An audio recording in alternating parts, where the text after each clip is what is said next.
the dynamic world of Pilates where success and failure is often very thin.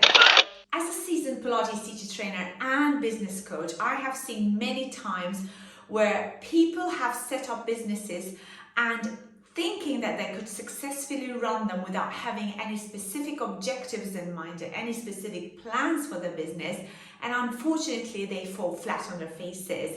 In today's video, we're here to catch out the 3 top reasons why many Pilates businesses fail and why you shouldn't follow suit. If we haven't met before, my name is Anita Horry. I am second generation Pilates teacher trainer and Pilates business coach, and I'm here to serve you. If you're already liking this video, I'd love you to hit the like and subscribe, and don't forget to ring the bell so that you get notified every time I upload a new video online.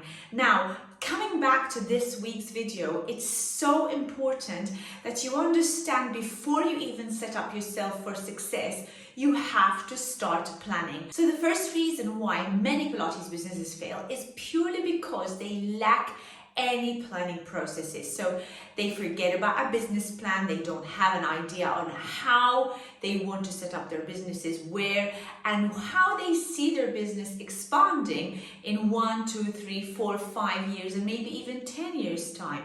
So this is a very important factor. Business planning. You need to treat your new venture as a business, and any astute and sensible business owner is going to do a plan, is going to do a feasibility study to identify whether their business works or not. They're going to do a feasibility study on whether the planned number of pieces of equipment are going to be working for them, whether the location is going to be suitable. So let's dive into a little bit more about where they're failing in their planning process. Realistically, building a solid client base is going to take the upwards of 2 years. So going beyond the aesthetic part of your Pilates studio, you really need to be looking at where you're going to be looking for your clients, what clients you're going to be attracting. And that's all going to be part of that business plan and how you're going to be serving them. You can't put a blindfold over your eyes and think that it's going to be an instant success. You know, it is hard work to build a Pilates business, especially if it is a brick and mortar business. Now, in the business plan, you should always include whether you're going to be serving your clients in a specific studio, or whether you're going to be teaching from home, or whether you're going to be traveling to your clients' places, or whether even you're going to be including any online sessions. So this is all part of your plan on how you're going to serve your clients, when you're going to do that, and what facilities you're going to need to be able to make your dream a success and avoid any particular pitfalls as you start progressing through your business venture. And the other thing that I've just touched on, and that is really understanding your target market. So finding your clients is one big piece of a puzzle that's involving you really doing your research. Do your market research before you even start your Pilates business, figuring out who you want to be serving, understanding that specific client market, understanding their budget, and understanding how you can meet them at where they're at and what you can serve to them that's going to add more value to the sessions that you're going to give them. So really doing your market research at the very outset is going to stop you from crashing through the business. And utilizing cost-effective tools for market research is going to create some invaluable insights for you and your future business. Now, if you're already in business and you're starting to struggle a little bit with your current market and you're finding that your clients are not coming to you, perhaps this was a step that you have overlooked. And so this would be a really good time for you to identify how you're going to serve these clients better. And maybe you'll say to me, Anita, maybe a little bit too late now because I've already opened my business. Okay, I understand you've already opened your business and you're now at a point where you're struggling.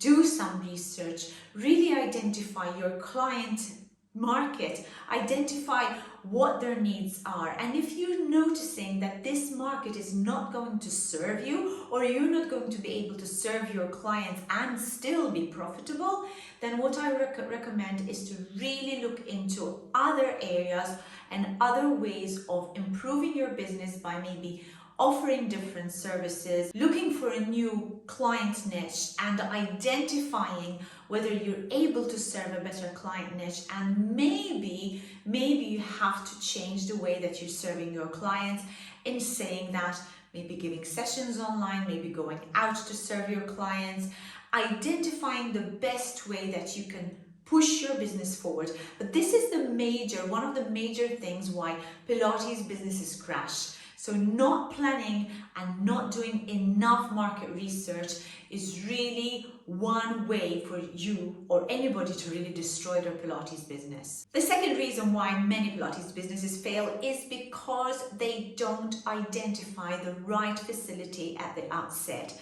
You know, most of the time when I'm working with people, when I'm working with teachers, they're already slightly established. They've started working from home, or maybe they've started to go out and teach in various facilities, and now they want to have a space of their own. And this is when they get to a crossroads as to how to set up their brick and mortar business.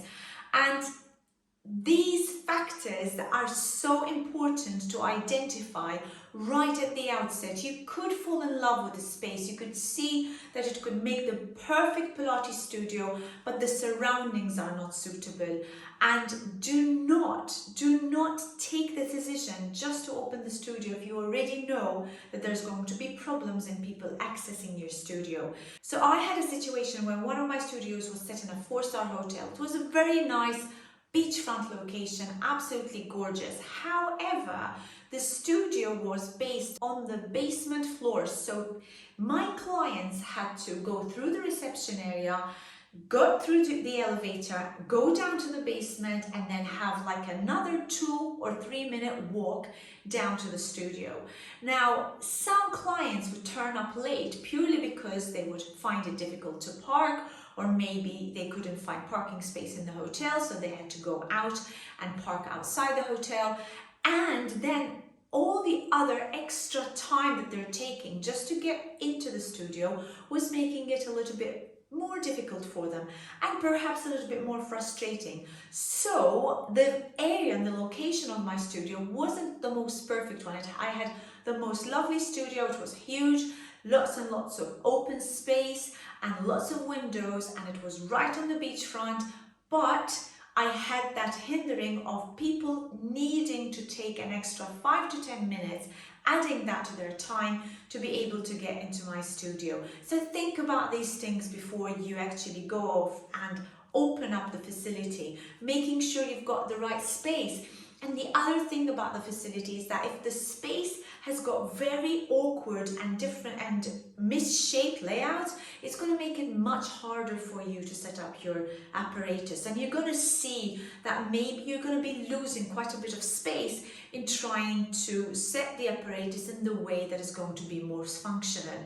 And you know that there are space planners for Pilates studios. Balance Body do an amazing one. I think most Pilates business owners use that program that Balance Body offer, because it's so good to be able to identify exactly where your apparatus is going to be set and whether you're going to have a sufficient space for your studio.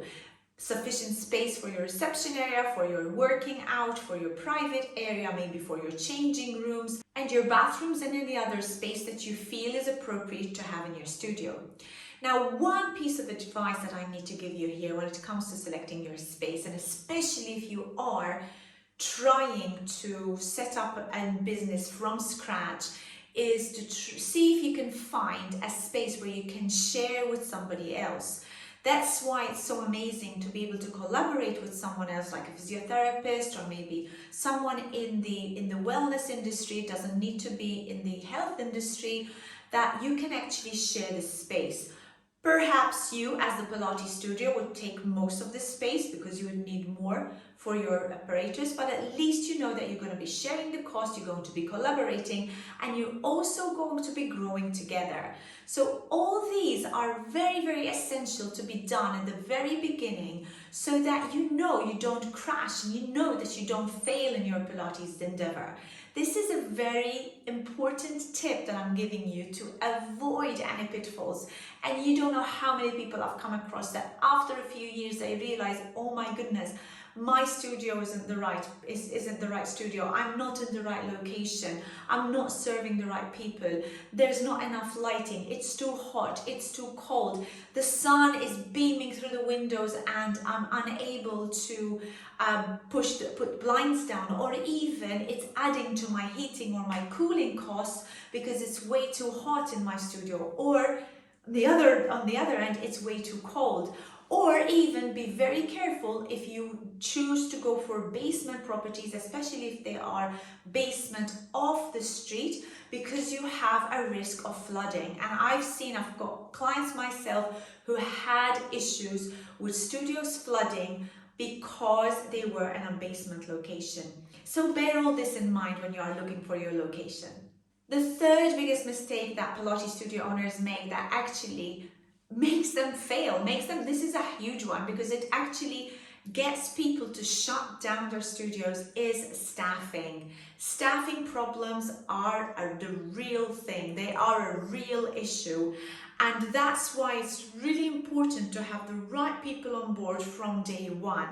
Now, it's really good to say, I'm going to be doing all the teaching myself. I'm going to be doing it all by myself, so I know I'm not going to have any staffing issues. Fair enough, but you're only getting a job. You do not have a business, because if you're there doing all the admin, all the sales, all the marketing, all the teaching, cleaning, and all the other bits and pieces that go with running a Pilates business, then you really are not running a business. You just have a job. You've just replaced a full-time job with teaching Pilates. You don't want to be in this position, in this industry, having a business just to have a job. You really need to be thinking as an entrepreneur and as a business person. So having the right staff is so crucial for you to have a successful business that is not going to crash after a few months or a few years. How do you overcome this? Start by selecting the right team who have got the right skills and the right personality and the right attitude.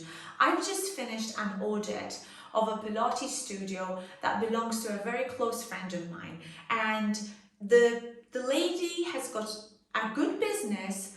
Unfortunately, her staff are letting her down.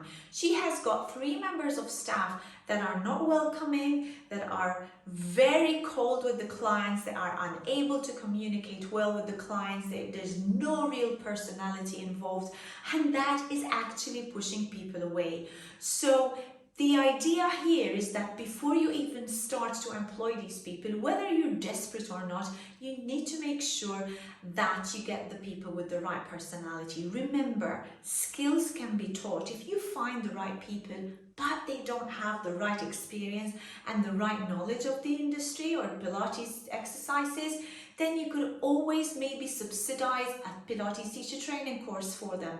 Subsidizing their training is going to help you improve your business.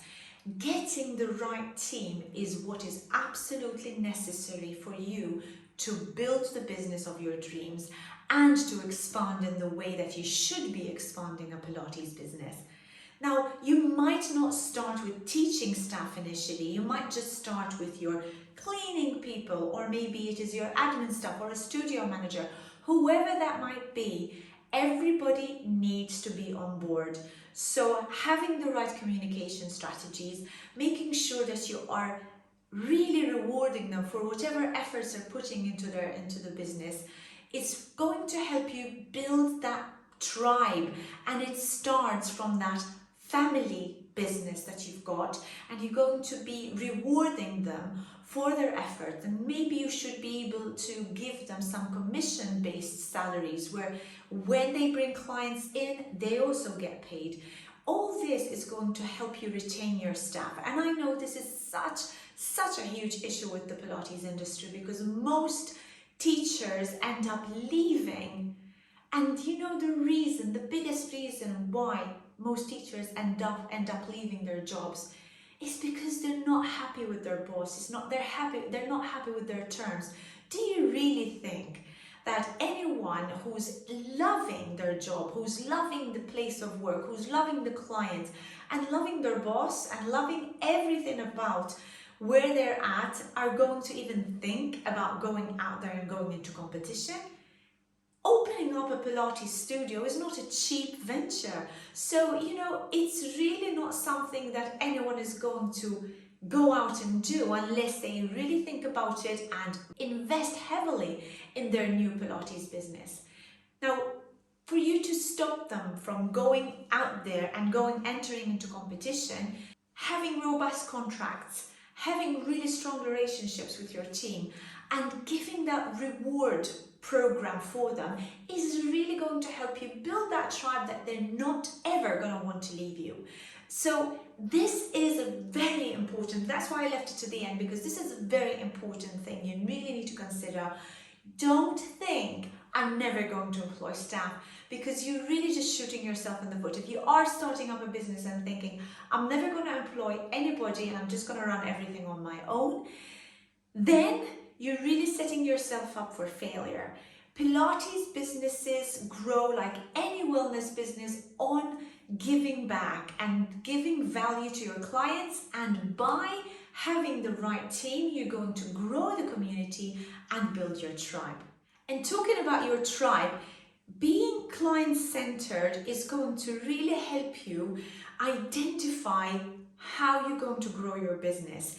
Really, if you get feedback from your clients, if you find out exactly what they want from you, if they are asking for particular services and you know that you don't provide them, can you not collaborate with someone else, and then together you can provide that service in your studio? Maybe give them like a one-stop shop where they can access all the facilities in your studio. And if you can't, maybe you can do some discount deals with somebody else. So stay client focused, stay client centered, staff centered and client centered. And the more you think about others, the more you're gonna get back. So guys, navigating a Pilates business requires more than just knowing how to teach Pilates. You really need some decent business acumen to be able to build that dream Pilates business that you want. You need to be able to have strategic planning and do a really deep market research about the client market that you really want to service. By sidestepping these common pitfalls, your Pilates business can not only survive, but actually stand as a beacon of wellness in your area and a beacon of inspiration to other Pilates teachers and other Pilates businesses in your area. Guys, I really hope you found this video useful. If you want to learn more about how to improve your Pilates business, or even how to set up your Pilates business, you're very welcome to take a free discovery call with me. Just hit one of the links below. It's going to guide you straight to a free appointment with me. We can chat a little bit more about your business, where you're at now, where you want to be, and see whether I can serve you. And if I can't, I'll definitely refer you to somebody who can. And if you're still in your Pilates learning journey and you still haven't certified as a Pilates instructor, or maybe even still if you have one of your team that wants to really hone into a very deep, comprehensive Pilates teacher training program, I've got 2 teacher training programs running in a few months' time this year, 2024. I've got 2 amazing comprehensive teacher training programs, and find them on the links below. One of them is a resident teacher training program where they can stay with us in a retreat finca in Spain. They would stay with us, the accommodation is included, the course costs are included, everything is included, and we also cover business modules in our teacher training programs.